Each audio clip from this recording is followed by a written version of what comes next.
Hi everyone, welcome back to Pathashala YouTube channel. ನಾವಿವತ್ತು ಒಂದು ಸುಂದರ ಕಥೆಯನ್ನು ತಿಳಿಯೋಣ.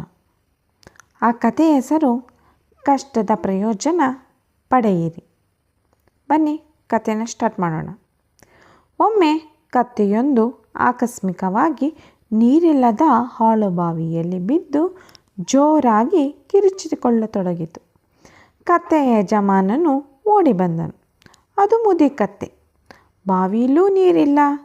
ಕತ್ತೆ ಸಮೇತ ಬಾವಿಯನ್ನು ಮುಚ್ಚಿಬಿಡುವುದೇ ಒಳ್ಳೆಯದು ಎಂದು ಆತ ಭಾವಿಸಿದ. ಊರಿನವರನ್ನೆಲ್ಲ ಕರೆಸಿ ಬಾವಿ ಮುಚ್ಚತೊಡಗಿದ. ಎಲ್ಲರೂ ಕಸ ಮಣ್ಣು ತಂದು ಬಾವಿಗೆ ಎಸೆಯತೊಡಗಿದರು.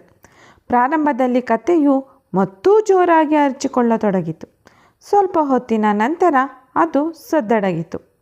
ಕತ್ತೆಯ ಯಜಮಾನ ಏನು ಸಮಾಚಾರ ಎಂದು ನೋಡಲು ಬಾವಿಯಲ್ಲಿ ಇಣುಕಿ ನೋಡಿದ.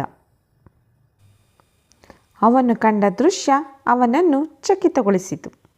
ಜನರು ಕಸ ಮಣ್ಣನ್ನು ಕತ್ತೆಯ ಮೇಲೆ ಸುರಿದಂತೆಲ್ಲ ಅದು ಅದನ್ನು ಕೊಡವಿಕೊಂಡು ಅದರ ಮೇಲೆ ಹತ್ತಿ ನಿಲ್ಲುತ್ತಿತ್ತು. ಹೀಗೆ ಜನ ಕಸ ಸುರಿದಂತೆಲ್ಲ ಕತ್ತೆ ಮೇಲಕ್ಕೆ ಏರತೊಡಗಿತು. ಬಾವಿಯ ಅಂಚಿಗೆ ಬರುತ್ತಿದ್ದಂತೆಯೇ ಕತ್ತೆ ಚಂಗನೆ ನೆಗೆದು ಓಡಿ ಹೋಯಿತು. ತಾತ್ಪರ್ಯ: ನಾವು ಜೀವನದಲ್ಲಿ ಬರುವ ಕಷ್ಟಗಳನ್ನು ಕೊಡವಿ ಮೇಲೇರಬೇಕು. ಅವು ನಮ್ಮ ಪ್ರಗತಿಯ ಸೋಪಾನವಾಗಬೇಕು. ಅವುಗಳನ್ನು ಧೈರ್ಯವಾಗಿ ಎದುರಿಸದೆ ಕುಗ್ಗಿ ಹೋದರೆ ನಾವು ಕಷ್ಟಕೂಪದಲ್ಲಿ ಮುಳುಗಿ ಹೋಗುತ್ತೇವೆ. ಈ ಕತೆ ನಿಮಗೆ ಹೇಗೆ ಅನ್ನಿಸ್ತು ಅನ್ನೋದನ್ನ ಕಾಮೆಂಟ್ ಮಾಡಿ. ಜೀವನದಲ್ಲಿ ಕಷ್ಟಗಳು ಸಹಜ. ಅದನ್ನು ಮೇಲೇರಿ ಬರುವುದು ಹೇಗೆ ಎಂಬುದನ್ನು ನಾವು ತಿಳಿಯಬೇಕು. ಅದಕ್ಕೆ ಅದರದೇ ಆದ ಸಮಯವೂ ಇರುತ್ತದೆ. ಇದೇ ರೀತಿಯ ಹೆಚ್ಚಿನ ವಿಡಿಯೋಗಳಿಗಾಗಿ ಪಾಠಶಾಲಾ ಯೂಟ್ಯೂಬ್ ಚಾನಲ್ನ ಸಬ್ಸ್ಕ್ರೈಬ್ ಮಾಡಿ, ಲೈಕ್ ಮಾಡಿ, ಶೇರ್ ಮಾಡಿ.